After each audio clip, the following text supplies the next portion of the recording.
I need you to turn up the volume and listen to what I'm about to say, because I am sick to death of what's happening to our country. And worst of all, I'm sick of watching hundreds of so-called patriots mouth off on social media but never actually attend a protest or get involved in anything that might make a change. Just a few days ago, I watched carnage unravel after a Muslim terrorist went on the rampage in my hometown, our capital city, London. I saw footage and images of a woman under the wheels of a bus, a man who was face down after having been hurled over Westminster Bridge onto concrete, men and women laying in the road after having been mowed down, and a woman falling off the side of the bridge into the Thames after being hit at high speed. 4 innocent people were killed that day and over 40 were injured. And all of that devastation was caused by just one man, one Muslim with just a knife and a car, and managed to bring London to its knees. A police officer and veteran was one of the people killed in the attack. He was guarding Parliament unarmed and was stabbed to death. Our emergency services did a fantastic job on the day, and the terrorist was shot dead. But we're talking about London here, the most secure and protected part of the UK. What if this happened elsewhere? What if it was Newcastle or Chester or Devon? There wouldn't be any armed officers on site to deal with that level of attack. And for those of you who are thinking this would never happen in those parts of Britain, wake up. It could happen anywhere, anytime. What's it going to take for all patriots to get off their backsides and get active on the streets? What are you waiting for? Are you waiting for the situation to affect your children? Are you waiting until your street is completely Islamified? Are you waiting for the time when every city and every big town in the country is completely colonised?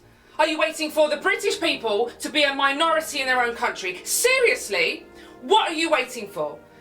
It isn't enough to change your profile picture to a Union flag and a candle and post on Twitter how disgusted you are and how you wish things were different. If I had £1 for every message I get saying something needs to be done before it's too late, I could be filming this rant from a 50-foot yacht.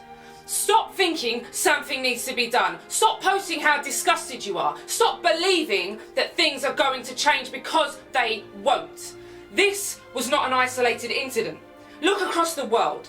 This is just a taster of what our children's future looks like. Do you really want to leave this battle to them? It's bloody amazing how all of a sudden a Muslim mercilessly slaughters innocent and unsuspecting people in London, like they do on a daily basis across the world. And there is this instant wave of plastic patriotism in the UK. Suddenly our Islamist appeasing Prime Minister gives a defiant speech about how we won't be cowed, and talk show hosts waffle on about how we beat the Nazis. Yeah, because we fought them. We didn't welcome them into our country, allow them to colonise entire towns and give them no end of benefits and welfare. There's no point lighting a candle and waving a Union flag for the first time in your adult life and then carrying on as normal whilst our government betrays us by welcoming hundreds of thousands of people into our midst that want us dead. For everyone clinging to their "We're not afraid" logo, well, you should be, because our establishment is allowing these monsters to live among us.